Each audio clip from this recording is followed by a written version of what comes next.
So we're out here right now, community strong, for the House vote on HCR 2060, which is the anti-immigrant piece of legislation that's been making its way through the legislature about 2 months ago with the E-Verify.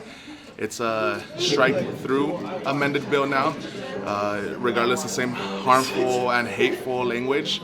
Since the original bill, it makes being here as an undocumented human a statewide crime, where then police officers, police agencies are able to enforce immigration law. And this is done with a blanket immunity, so there's no way to hold officials accountable if they violate our rights. So we're here with community to advocate against this.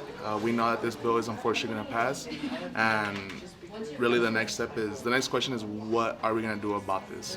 Please state your point of order into your microphone. Thank you, Mr. Speaker Pro Tem. Interrupting. I would like to raise a point of order on Rule 18, number D. No member shall interrupt another while speaking except to correct a mistake.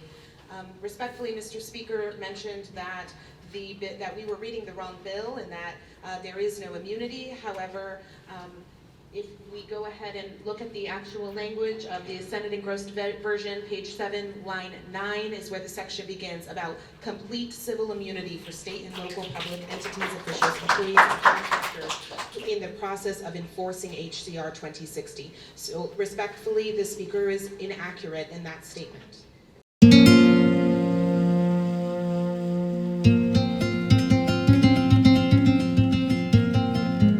The question itself is, why do these police need full constitutional immunity? It's to attack brown people.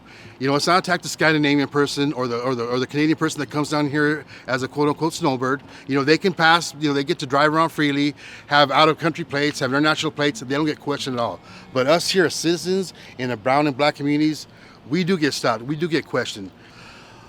Something happened to my father, a 23-year military veteran who was one day coming up here to take, you know, chemotherapy. You know, this was the days leading up to SB 1070. We got pulled over at a Border Patrol checkpoint, asked about our citizenship. You asked a man who served 23 years in the U.S. Army his citizenship, he kind of got offended. You know, he was going for chemotherapy in his last days. So he took my father to the car, he put him in handcuffs, set him on the curb, and pretty much treated him like a common criminal. I lived through the show me your papers days, and they sucked, and I don't want to live through them again.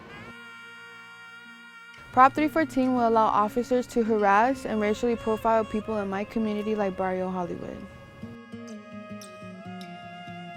People gather here, eat good food, be around good people, good vibes, and Prop 314 will negatively affect that forever.